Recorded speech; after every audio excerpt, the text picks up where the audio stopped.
Selamlar herkese. Histerato hoş geldiniz. İnşallah neşeniz, keyfiniz, sağlığınız yerindedir. Eğer böyle değilse bile bu tutulma sizin için en iyi şekilde, en hayırlı şekilde bu olumsuz duyguları, sizi geri çeken enerjileri hayatınızdan sizin de hayrınız olacak şekilde değişip dönüştürür. Gönlünüzden nasıl geçiyorsa öyle bir hale evirir. Deste seçmeli, daha doğrusu kart seçmeli bir açılımla karşınızdayım. Hayatımıza kim girecek, eski mi, yeni mi? Bu niyetle 4 tane kart seçtim. Ya aslında bazı kartları kodlayacaktım. Şu iki kartta sadece şundan bahsedeceğim, şu iki kartta sadece bundan bahsedeceğim şeklinde. Ama enerjiyi dağıtmak, bölmek istemedim. Birçok arkadaşımız her ne kadar yeni aşk istese de kolektif olunca inanın çok değişiyor, yansıyor. Ben de dediğim gibi enerjiyi sıkıştırmak, bölmek istemiyorum. Elimden geldiğince doğru mesajlarla aktarmaya çalışacağım. Çok fazla yardımcı destek kullanmayı düşünmüyorum. Öyle başlayalım. Şimdi elimi kadrajdan çekeceğim ve en çok çekildiğiniz bir desteği ya da iki desteği seçmenizi isteyeceğim sizden. Seçtiyseniz öncelikle güneş kartıyla başlamak istiyorum. Bunlar da burada kalacak. Sadece güneşi tamamladıktan sonra güneşi ortadan kaldıracağım. Diğer bu üç desteğiyle devam edeceğiz. Zamansız bir zamana niyetli alandan kendi enerjimi çekiyorum ve güneşi seçenler için en doğru mesajları aktarmayı niyet ediyorum. Güneş destesini seçenler bakalım aşk konusunda nasıl bir enerjidesiniz, nasıl bir enerjiye eğiliyorsunuz, kendinizi nasıl hissediyorsunuz diye kartlar almak istiyorum. Allah kupasıyla başladık. Aslında siz affedersiniz çok hazırsınız gibi görünüyor yeni bir aşka, yeni bir fırsata. Kupa ikilisi of of inanılmaz geliyor ya. Bir tane daha almak istiyorum. Para ısı. Yani daha ne diyebilirim bilmiyorum. Siz gerçekten hazırsınız. Bazılarımız böyle bir adım almış olabilir. Hayatına yeni bir insan girmek üzere olabilir. Hali hazırda belki de girmiştir bile bu insan sizin hayatınıza. Çünkü burada inanılmaz güzel bir birliktelik müjdelendiği gibi bir şey. Belki dediğim gibi başlamış da olabilirsiniz böyle bir ilişkiye ya da şu anki enerjileriniz ben geçmişin tamamen sildim ya sıfır enerjilerle bambaşka birlikteliklere gönül rahatlığıyla geçebilecek dediğim bir kıvamdasınız sanki. Ve burada inanılmaz bir bağlantı var. Yani ruh ailenizden bir insanla tanışmış olabilirsiniz ya da hayatınızda o girmek üzere olabilir. İki tane as ve bir kupa ikilisi var burada. Çok inanılmaz güzel geldi. Buraya bir enerji kartı almak istiyorum. Ve enerji kartını aldıktan sonra güneş destesini seçenleri uğurluyoruz.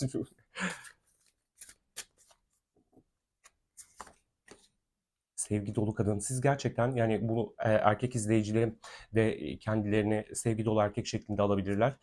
Artış, bakın yani sizin aşka olan bakış açınız tamamen değişmiş olabilir. Belki burada gerçi böyle bir durum yok ama geçmişin o ağır yüklerinden, sıkıntılarından kurtulmuşsunuz sanki. Artık yeni bir aşka, sevgiye ben hazırım dediğiniz bir noktada geliyorsunuz buraya. Ve gerçekten sanki siz böyle bu enerjide kaldıkça hayat size buradan gelecek gibi görünüyor. Yani inanın kötü bir enerji gelmedi burada. Hani geçmiş bağlantılı. Bir tane daha almak istiyorum.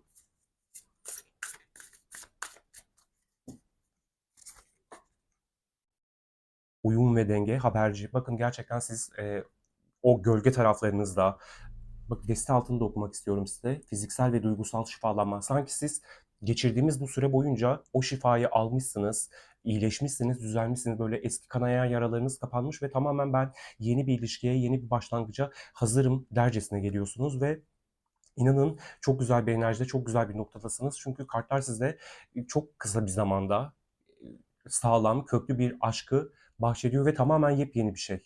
Yani bu sanki hiç eski, yani gerçi şimdi seçeceğim gerçek kartlarınızla bakalım ne gelecek? Geçmişinizden bir insan mı gelecek?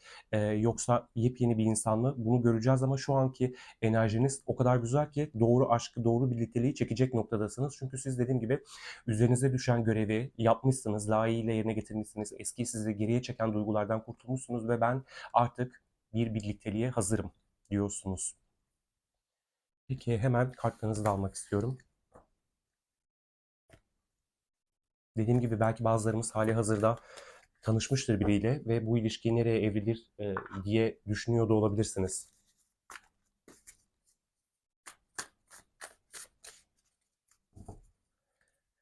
Işık Kahini destesinden aldım ben de. Kartları açarken, okurken, karıştırırken kitapçığında şöyle bir yazı vardı. İşte bir tane evet kartı, bir tane hayır kartı seçin. Benim evet kartım Joker kartı çıktı. 0 numaralı kartımız Büyük Arkana'dan. Hayır kartımda Kılıç Sekizlisi çıktı. Bunu önceden söylemek istedim size. Zaten zaman zaman geldiğinde söyleyeceğim mutlaka. Güneş kartını seçenlerin aşk hayatına kim gelebilir?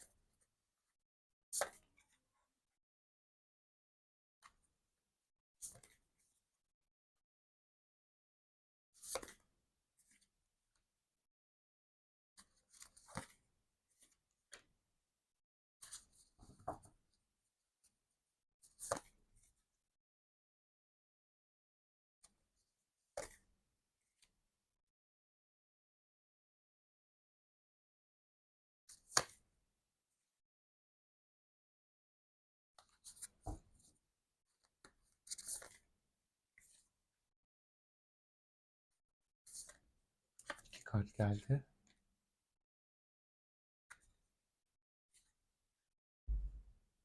Sonuç kartı alıyorum bir tane de. Hep yorumunuza geçiyorum. Yine şifayla kapattık.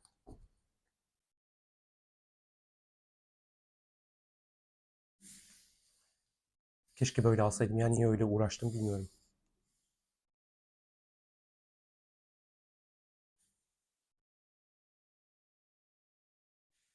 Şimdi burada iki farklı yorum yapacağım. Biri de daha doğrusu çok ciddi bir birliktelikle beraber bir ayrılık sürecine girmiş olabilirsiniz. Belki bazılarımız aile birliğini bozmak adına boşanmanın aşamasına gelmiş olabilir ve dediğim gibi bu birliktelik sadece aile olmak üzerine değil, belki de çok ciddi bir evlilik yolundan dönen bir birlikteliğiniz vardı ve bu yani hiç inanılmaz bir derecede son buldu gibi görünüyor ya da son bulmaya yaklaşmış. Belki bazılarınızın bu noktada siz ne kadar çabalasanız da uğraşsanız da size bir türlü uzlaşmacı davranmayan, sürekli mücadele halinde olan sizinle.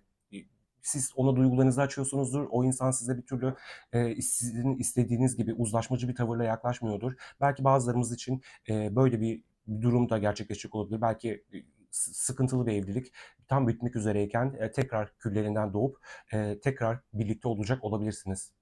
Bir şifa durumu da söz konusu. Bir diğer yorumumsa çok ciddi bir birliktelik hiç beklemediğiniz bir şekilde yıkıldı, bitti ve siz böyle tam böyle aşka küstüm, ben kötüyüm, ben iyi değilim dediğiniz bir süreç geçmiş. Bakın çünkü en başında bir şifa kartıyla bastı. Yani siz o şifa kısmını geçmişsiniz. Sanki dediğim gibi o hayatın zorlukları belki bazılarınız için çok geride kaldı. Yani öyle bir şey de var. Yani siz böyle bir durum yaşadıktan sonra hayatınıza taptaze bir insan girecek olabilir. Bakın burada çünkü Kılıç Kraliçesi her zaman bize boşanmış bir insanı ya da ne bileyim o aslında çok daha merhametli, daha böyle uzlaşmacı bir insanken yaşadığı tecrübeler, zorluklar onu böyle daha keskin bir hale çevirir, evirir. Yani insanlar ona eskisi gibi yaklaşamaz çünkü çok analitik düşünür. Tabii ki duyguları vardır ama aynı zamanda daha fazla zarar görmemek adına kurduğu, önüne çektiği setler vardır. Öyle hemen her şeye atlamaz. Dediğim gibi böyle bir süreç yaşadıysanız ve artık sanki kartlar diyor ki senin zamanın geldi. Sen zaten bir ilişkide ne olması gerektiğini çok iyi biliyorsun. Zor bir süreç deneyimledin. Bir şekilde kariyerini, eğitimini, her şeyini bu zorluklardan sonra yoluna ittin ve geldiğin noktada artık yeni bir ilişkiye hazırsın.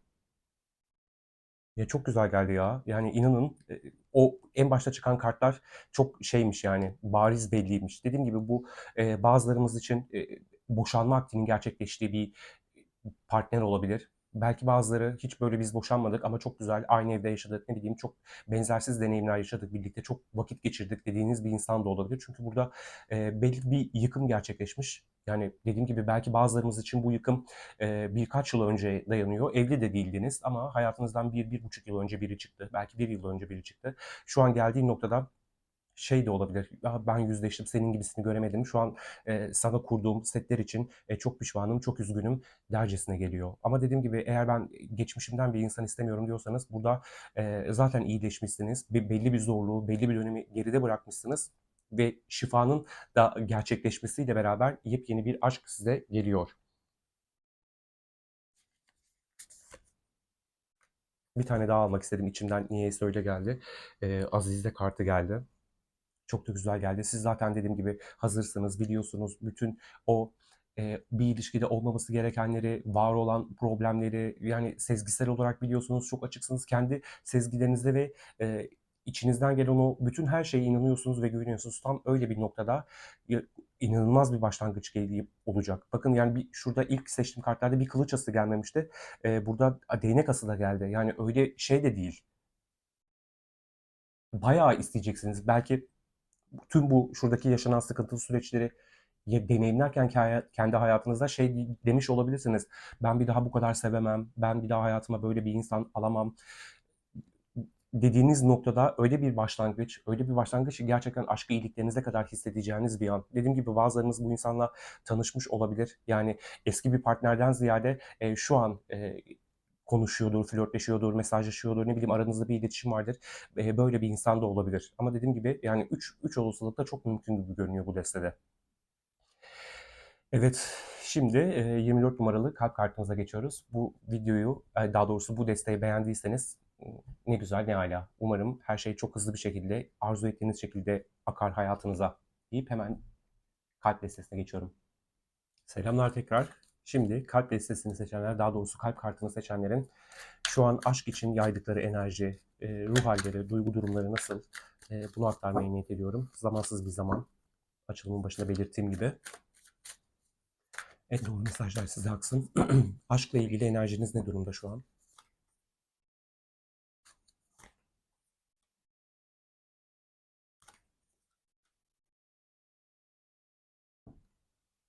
Birinden bir çaba bekliyor olabilirsiniz. Halihazırda kafanız karışmış görünüyor. Kafanız karışık. Yani belki çok birden fazla kısmetiniz olacak. Belki dediğim gibi bu değnek kralı arketipi kimse hayatınızda. Yani onunla ilgili bir mücadele halinde oluyor olabilirsiniz. Bir şekilde sizin için çabalaması gerektiğini hissettiğiniz bir dönemden geçiyor olabilirsiniz. Çok fazla mücadele ve kafa karışıklığı var açıkçası bu desteği seçenler, kalp kartını seçenlerin.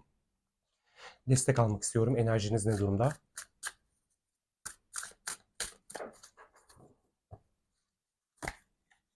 Bölünmüş enerji. Evet, biraz çok öyle geldi. Deste altı da aile. Dediğim gibi bir zamanlar bir birliktelik kurduğunuz bir insanla acaba o gelir mi umuduyla seçmiş olabilirsiniz bu desteği. Çünkü burada çok fazla kafa karışıklığı, yani neyi nasıl seçeceğini bilememe hali. Belki bir taraftan da diyorsunuz ki ben onunla tekrar olursam büyük bir mücadele içine gireceğim. Yani o alan sıkıntılı bir şeyler yaşattı bana, süreçler yaşattı. Çok fazla mücadele etmemiz gerekiyor.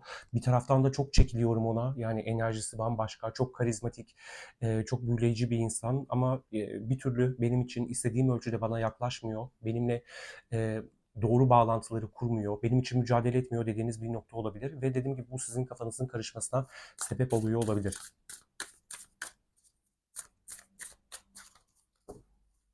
Ya bu elbette biriyle ilgili olmak zorunda değil. Yani dediğim gibi genel olarak şu an aşk mı, iş mi, yani onu mu yapsam, bunu mu yapsam dediğiniz bir süreçten geçiyor olabilirsiniz. Kafanız sanki bu dönem oldukça karışık ve neyi nasıl seçeceğinizi bilememekle birlikte yani hep bir mücadele halinde olabilirsiniz şu an ve bu sebeple bir yandan bir aşk istiyorsunuzdur ama bu da sizi belli noktada zorlayacak gibi bir hissiniz de olabilir.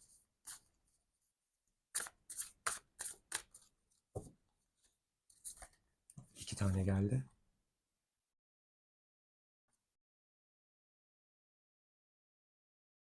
Dünya Kulu ve Yedi Yıldız Kardeşi. Bakın yani çok hep bir mücadele durumu var. Yani sanki kendinizi doğru düzgün ifade edemiyorsunuz. Belki kendi içinizde bile ya ben gerçekten ne istiyorum dediğiniz bir süreçten geçiyor olabilirsiniz. Belki de istediğiniz şey bellidir ama bu mücadeleyi göze almaya değer mi gibi bir düşünce de olabilir. Sanki birazcık daha uğraşmanız. Bakın burada çalışma daha yüksek öğreniliyor, ruhun gelişmesi ama tam da bu değnek beşlisinin olduğu kısma geldiği için hep böyle bir ulaşmak istediğiniz bir aşk, dediğim gibi bir kişi olursa hep şey diyor olabilirsiniz. Yani bu insan için çok uğraşmam lazım, çabalamam lazım, çalışmam lazım.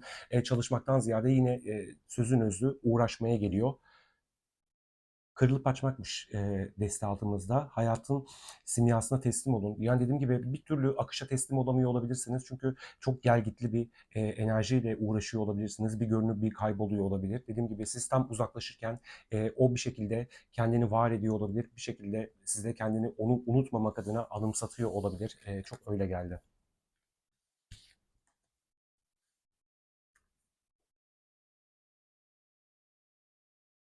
Peki aşk hayatınıza kim girebilir dedik? Yeni mi, eski mi?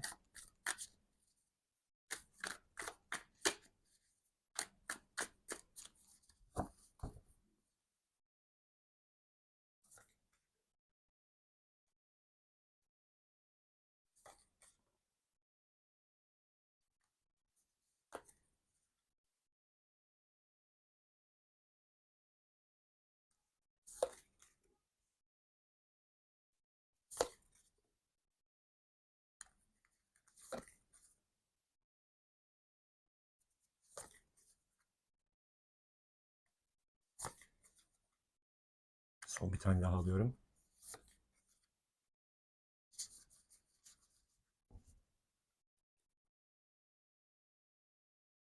Öncelikle siz birini stalkluyor olabilirsiniz. Ondan hali hazırda haberler bekliyor. Haber almak için uğraşıyor olabilirsiniz. Belki çok gizemli, çok kendi alanına çekilmiş bir insan olabilir bu insan. Onu gözlemlediğinizi görüyorum açıkçası. Sanki bu desteği seçenlerin aşk hayatına birilerinin girebilmesi için öncelikle bazı yüklerinden kurtulmalı gibi bir mesaj veriyor burada. Ya da hayatınıza girecek olan biri varsa burada kesinlikle e, bittiğini düşündüğünüz bir ilişki olabilir. Yani dediğim gibi değnek kralını görmüştük sizin enerjinizi okurken. Burada yine bir güç kartı. Yani çok araya egovari durumlar yaşanmış olabilir. Çok fazla zaman girmiş olabilir. Bir insan size ben bir ilişkinin yükünü, sorumluluğunu kaldıramayacağım deyip sırtını dönmüş olabilir. Ve sanki e, düzgün bir birliktelik için eğer hayatınıza girecek olursa sanki geçmişinizden bir insan gelmek zorunda. Bakın siz çok iyi bir noktada kendinizi var etmek için çabalıyor, uğraşıyor olabilirsiniz. Çok sevdiğiniz arkadaşlarınızla görüşüyor ve dediğim gibi burada yaşanan bu zorluğu onların yardımıyla, onların desteğiyle atlatmaya çalışıyor olabilirsiniz. Ama bir noktada da sanki şey var yani çok haklı olarak çok doğru bir sebeple yani güzel bir birliktelik için, mutlu yarınlar için yani bir kişinin ne derler uğraşmasıyla olmuyor. Ben bunu idrak ettim, uğraştım. Daha doğrusu zamanında çok uğraştım ve hiç istediğim gibi gitmedi dediğiniz bir noktada siz de olayı tamamen akışa bırakmış olabilirsiniz. Çünkü çok fazla yorulmuş görüyorum sizi. Sanki bütün yükü siz sırtlamışsınız ve istediğiniz karşılığı bir türlü görememişsiniz gibi görünüyor.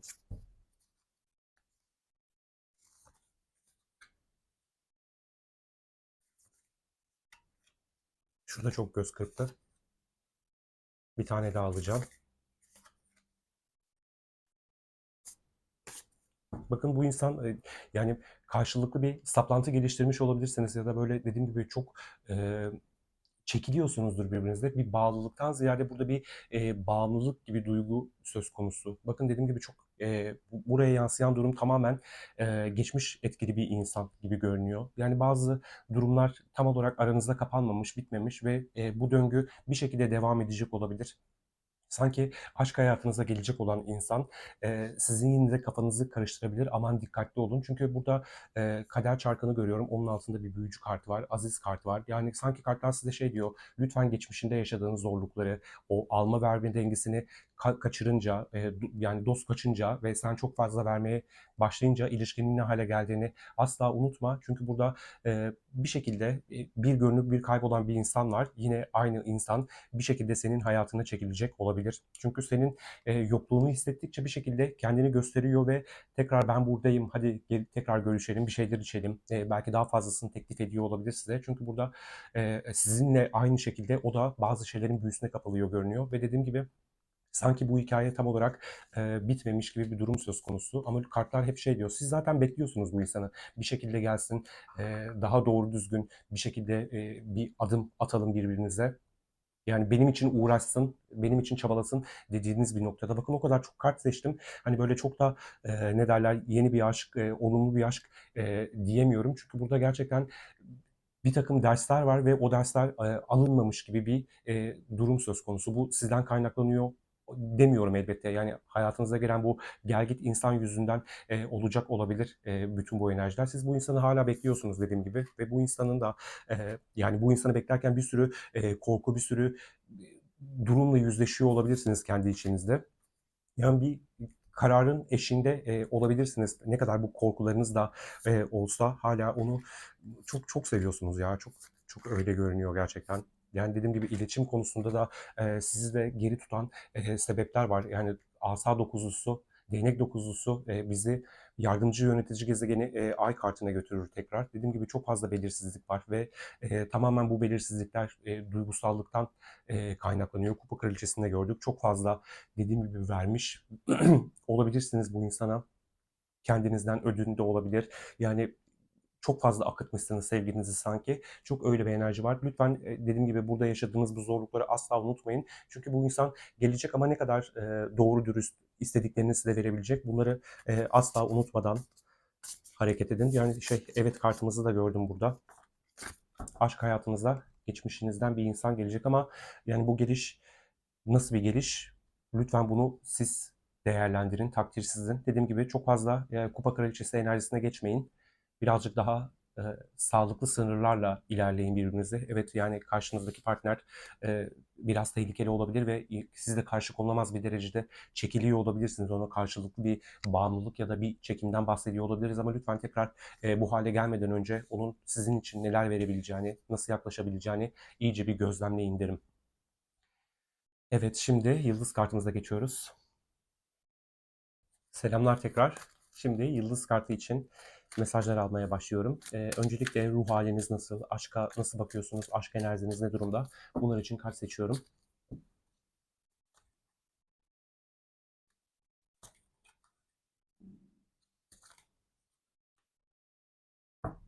Of, çok güzel geldi. Deste altımızda Azize kartı. Bakın yani siz de belki bir şekilde geçmişinizden bir insanı bekliyor olabilirsiniz ya da çok plan yaptığınız, planladığınız şeyler var aşk üzerine. Geldiğiniz noktada belki dediğim gibi geçmiş tecrübeleriniz sizi birazcık hey dur bakalım ben ne yapıyorum ya niye hayatıma böyle sorumluluk geri çekiyorum. Yani ben olduğum halimle çok iyiyim, inanılmaz bir insanım, kendimin çok farkındayım, güzelliğimin, yakışıklılığımın, girdiğim işlerdeki üretkenliğimin yani imparator ya da imparatoriçe enerjisinde görüyorsunuz kendinizi ve çok öyle görünüyorsunuz ama sanki aşk konusunda birazcık bir adım geriye çekmiş olabilirsiniz kendinizi. Tamamen biz sağlıklı ilişki nasıl olmalı gibi uzaktan izliyor olabilirsiniz. Dediğim gibi bazılarımız bir şekilde yani geçmişinde yaşadığı bir zorluk, bir insan yüzünden biraz kendini askıya aldığı, olaylara uzaktan baktığı bir süreçten geçiyor olabilir. Dediğim gibi bazılarımız yine geçmişten bir partner bekliyor olabilir.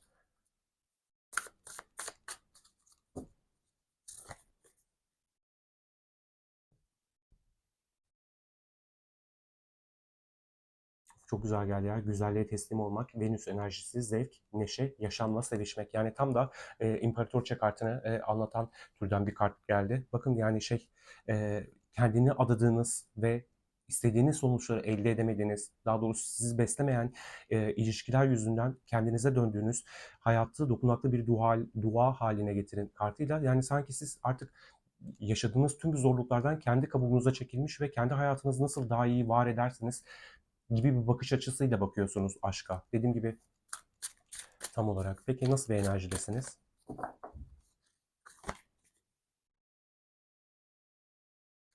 Bir tane daha alacağım.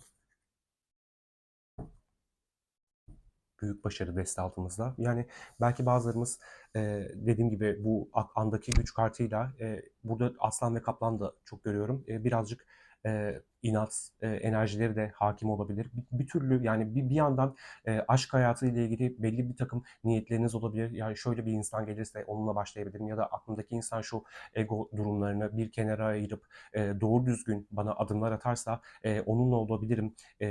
Dercesine de geliyorsunuz. Dediğim gibi ben aklımdaki insanı istemiyorum diyenler için de e, gerçekten neyi istediğinizi bilip harekete geçme konusunda birazcık askıya aldığınız bir süreçten geçiyor olabilirsiniz. Ben çok güzel bir yerdeyim, güçlü bir konumdayım.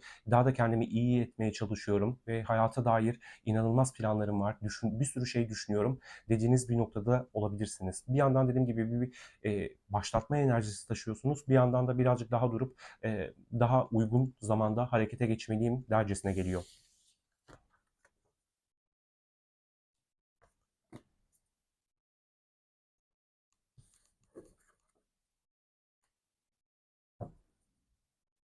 Peki hemen kartlarınızı seçiyorum.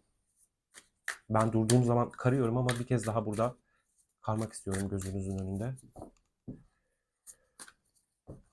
Yıldız kartını seçenlerin aşk hayatına kim girebilir?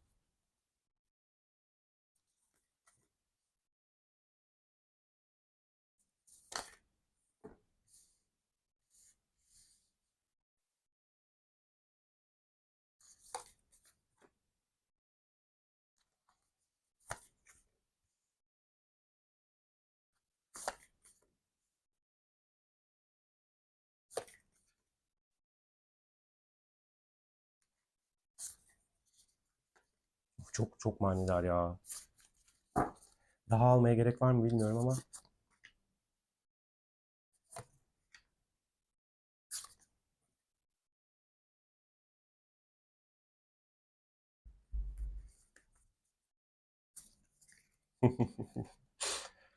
çok çok çok belli. Tamam. Deste altımızda bir kılıç üçlüsü. Ya bakın ben bu kartı, daha doğrusu bu kartları seçerken deli kartını görünce acaba dedim şey mi, eskilerden biri mi? Çünkü demiştim ya size, deli kartı, Joker kartı benim için evet kartı bu destede. Seçmeye devam ettim. Zaten kupa altılısı geldi, ölüm kartı geldi, kılıç sekizlisi. Kılıç sekizlisini görünce de hani şey, kılıç altılısının hemen yanına geldi. Daha doğrusu kupa altılısının yanına geldi. Ama hiç bana burada şey hissettirmedi. Bu bir hayır cevabı değil. Çünkü kartlar deli gibi bağırıp çağırıyor. Şunları da şöyle koysam göremiyorsunuz. Nasıl koyalım? Şöyle. Aşk hayatınıza kim girecek dediğimizde soru sanki birazcık bizi geçmişinizden bir insana atıyor. Bakın bu insanla yine belki benzer şeyleri söyleyeceğim ama çok öyle geliyor.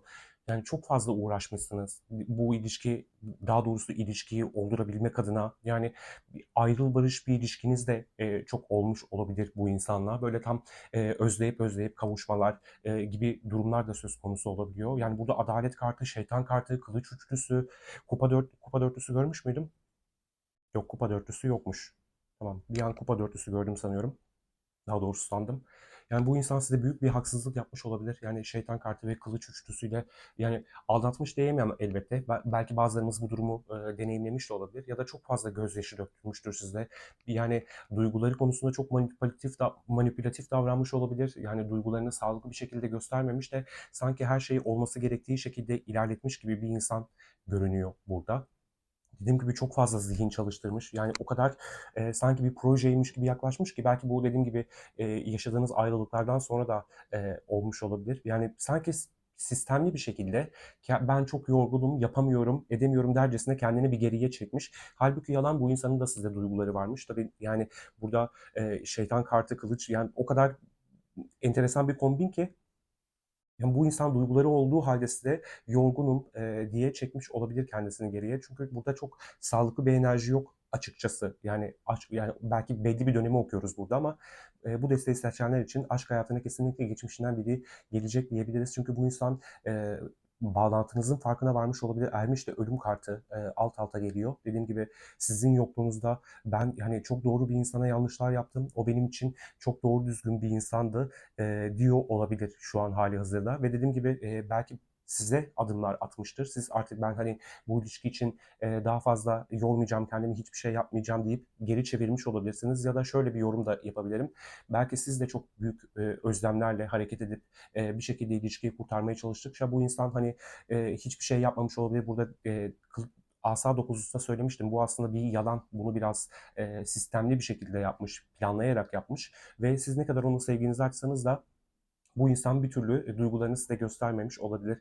Ne seninle ne sensiz modu yaşatmış olabilir. Belki bazıları gerçekten arkasına dönüp yani kaçmış bile olabilir. Burada çok kaçmakla ilgili bir şey söyleyemem ama bu insandan bağlantınız kopmamış ve sanki tekrar oldurabilmek adına bir sürü hamlelerle gelecek olabilir size. Çünkü burada bir e, özlediği bir insana dair hamle ve zafer kazanma ihtiyacı olan bir insan var. Dediğim gibi yaptığı haksızlıkları fark etmiş olabilir. Önümüzde retro süreci yani birçok insan geçmişinden gelen partnerlerden adımlar alacak görünüyor. Bakın yani siz yani çok yanlış bir insana yanlış hamleler yaptığını fark etmiş olabilir ve İmparatoriçe kartını tekrar görüyorum. Yani siz bu ayrılıktan sonra çok güçlenmiş olabilirsiniz. Eminim bunları deneyimlerken hiç de kolay şeyler yaşamamış olabilirsiniz ama burada çok geçmiş etkili bir insanın hayatınıza gireceği anlatılıyor. Tabii bazılarımız için bu durum şöyle de gerçekleşebilir.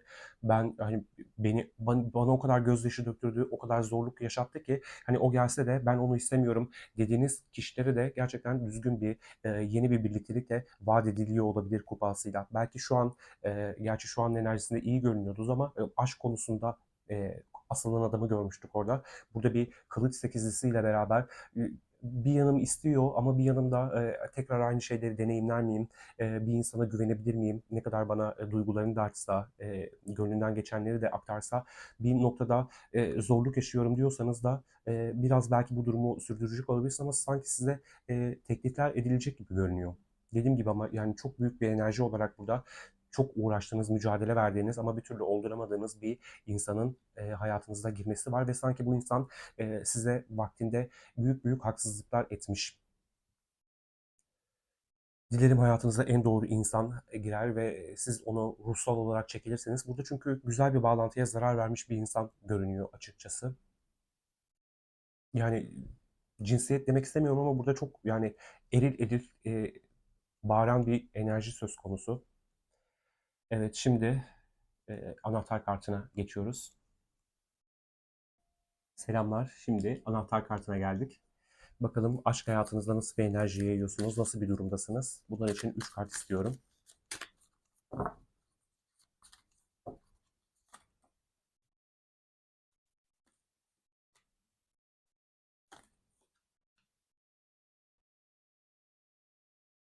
Vallahi çok güzel geldi açıkçası. Büyücü, aşıklar, değnek altılısı.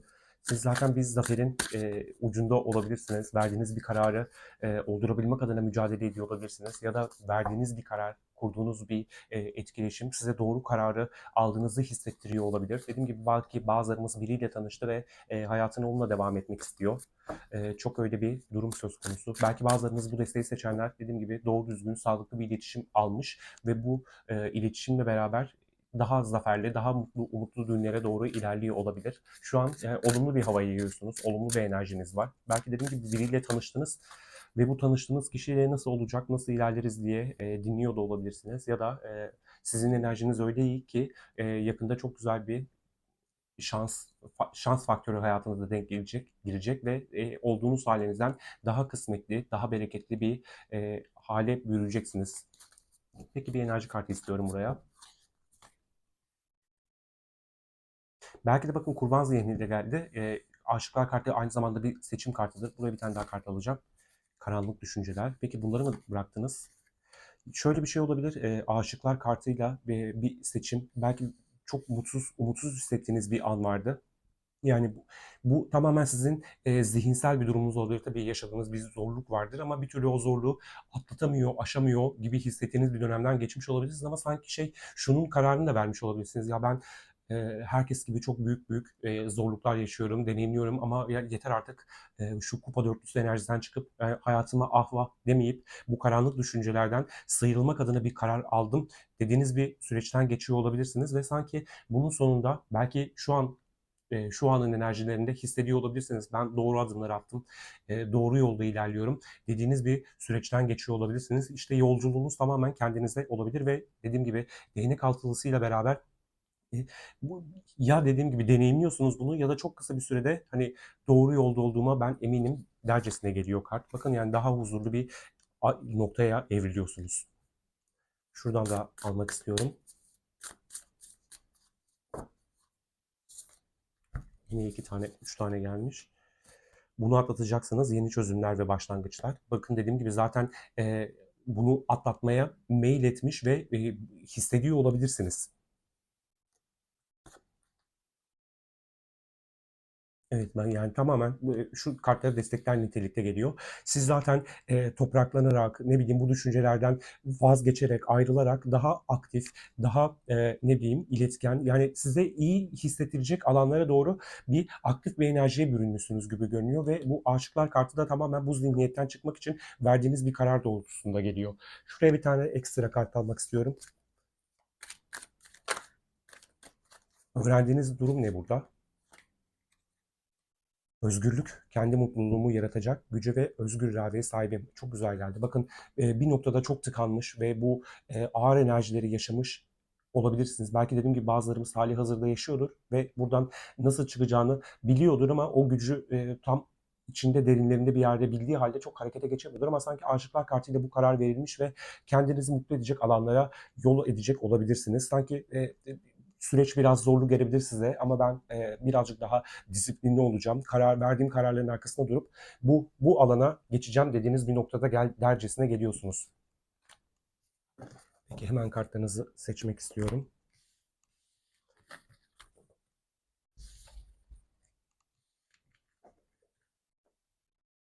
Yani bir dönem çok uğraşmış olabilirsiniz hatta eğitim olabilir, iş hayatı olabilir. Hem onlarla uğraşırken bir yandan da bu duygusal çalkantılı halinizi dengelemeye çalışmakla epey uğraşmış gibi görünüyorsunuz. Ama tılsım ikilisi de bizi Jüpiter kartına götürür. Jüpiter kartı da eğer biz yeterince çabalarsak, uğraşırsak kendimizi daha iyi edecek alanlarda oradan bir şans, bir kısmet geleceğini, o uğraştığımız alanı büyüteceğini bize müjdeler.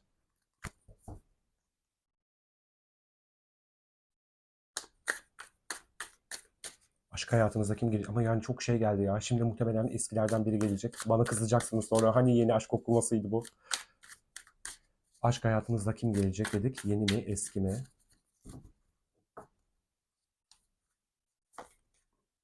Hop. Zaten burada son kartımız değnek altılısıydı. Değnek altılısıyla başlangıcımızı yapıyoruz.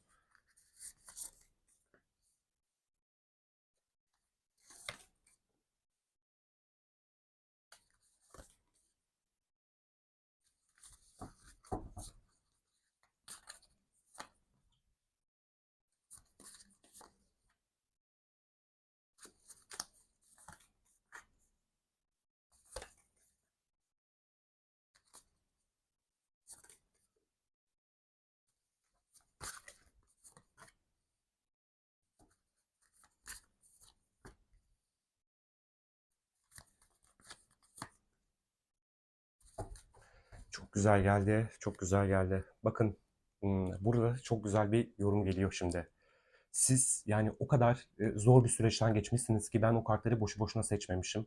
Daha doğrusu yani o özgürlük kartını. Normalde belki direkt bu desteği dinliyorsunuz. Bu desteği kullanmamıştım.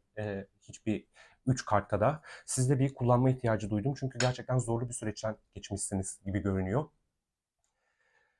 Dediğim gibi öyle bir noktadasınız ki tamamen size aşk hayatınıza yeni biri girecek diyebilirim. Çünkü siz sanki böyle bir eskinin mevzusunu kapatmış ve acısını derinlerinde hissetmiş olabilirsiniz. Çünkü çok zor şeyler yaşamışsınız ve sanki ilerlediğiniz hayatta karşınıza çıkacak olan insanın çok eskilerden olmasını istemiyor olabilirsiniz. Bakın burada bir kupa altılısı yani hala hali hazırda bir özlem duygusuyla uğraşıyor olabilirsiniz. Belki dediğim gibi bazılarımızın hayatına geçmişinden biri gelecek de olabilir ama sanki siz geldiğiniz noktada o yaşadığınız zorlukları, acımasızlıkları unutmayan bir haliniz var gibi görünüyor. Belki bazılarımız stoklanıyor olabilir eskilerden biriyle. Çünkü burada böyle çok geri dönüp gelme enerjisinde olan bir insan var.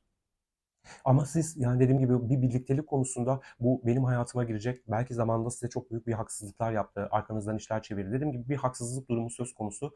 Yani tekrar aynı şeyleri yapar mı, olur mu endişesiyle bu süreci çok sürümcemede bırakacak olabilirsiniz. Sanki eğer benim için çok çabalarsa hani bana vaat edeceklerini yerine getirirse ve ben onda gerçekten büyük bir ışık görürsem, değiştiğine yönelik bir enerji, kısım, yani öyle bir fırsat yakalarsam belki o şekilde bir şans veririm dercesine geliyorsun ama sizin kafanız zaten geçmişle ilgili konulara çok karışık ve dediğim gibi o haksızlıkları çok düşünür gibi bir haliniz var.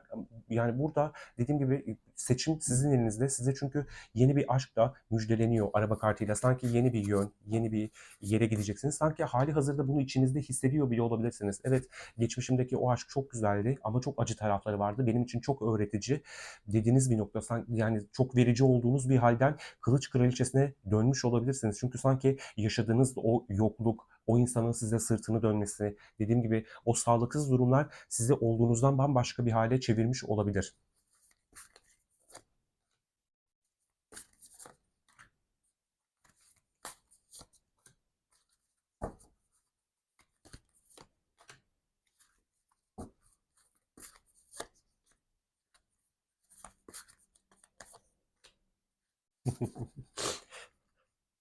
Ya şurada kart seçtim dediğim gibi bazılarımız gerçekten ben sürekli bana sırtını dönüp giden insana sırtımı dönüyorum artık. Ben de çünkü onunla olmuyor dercesine. Yani mantıklı bir kararla bu alandan uzaklaşmanız gerektiğinin çok farkında. Yani benim sanki hayatımda aradığım insan başka bir noktada diyor olabilirsiniz. Tabii bunun üzerine kart seçmeye devam ettim. Bir kılıç sekizisi de geldi. Yani bir şekilde kopamıyor da olabilirsiniz. Yani kafanızı karıştırıyor olabilir. Dediğim gibi o güzel başlangıçlarla ben onunla birlikte tekrar olabilirim umudu da taşıyorsunuz ama geldiğiniz noktada kapalısınız sanki ya. Yani yeni bir birlikteliğe de belki dediğim gibi burada bir haksızlık durumu olmuş. Kalbiniz çok kırılmış olabilir.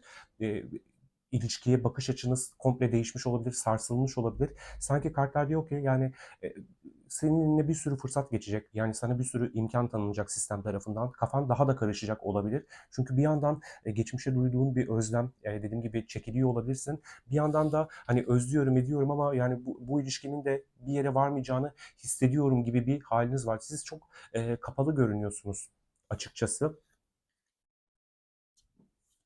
Dediğim gibi bir kapanmamış hikaye, bir mevzu olabilir. Eğer şey diyor olabilirsiniz, ben hani kendi içime çok döndüm.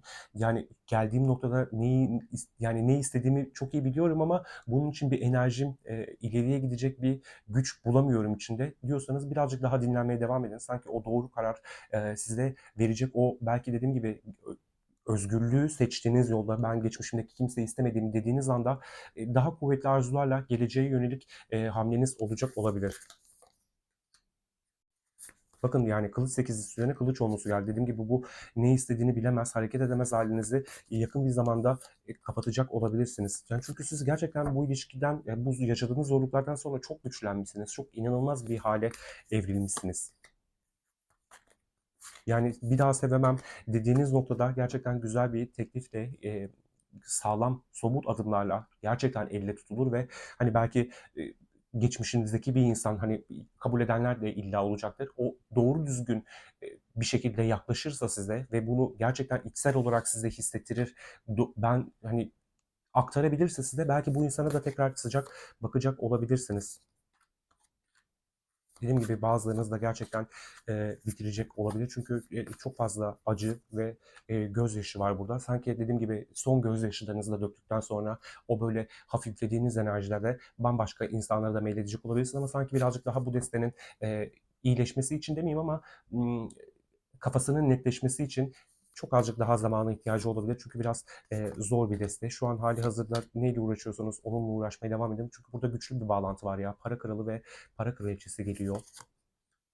Dediğim gibi yani bu illa geçmişinizden bir insan olmak zorunda değil. Yani sanki şey de olabilir bazılarınız için. Eğer birazcık daha e, kendi odamda kalırsam, kendimi şifalandırırsam ruh eşi bağlantısı kurabileceğim ya da gerçekten gönülden istediğim o aşka kavuşacağım umudu taşıyor olabilirsiniz. Dediğim gibi her şey vaktine esir. Yani siz dua etmeye devam edin. Yani ama burada bütün potansiyeller de çıkıyor. Kolektif açılım olduğu için bunu üstüne basa basa söylemek istiyorum. Dediğim gibi size nasıl uyuyorsa, nasıl uygun geliyorsa o şekilde dinleyin. Eğer gerçekten bana anlattıkları uymuyor diyorsanız diğer bir destelere göz atabilirsiniz. Burada çok öyle bir durum söz konusu. Bakın yine İmparatorluk kartı geliyor. Bir evet mesajımızı da aldık. Son bir kart almak istiyorum.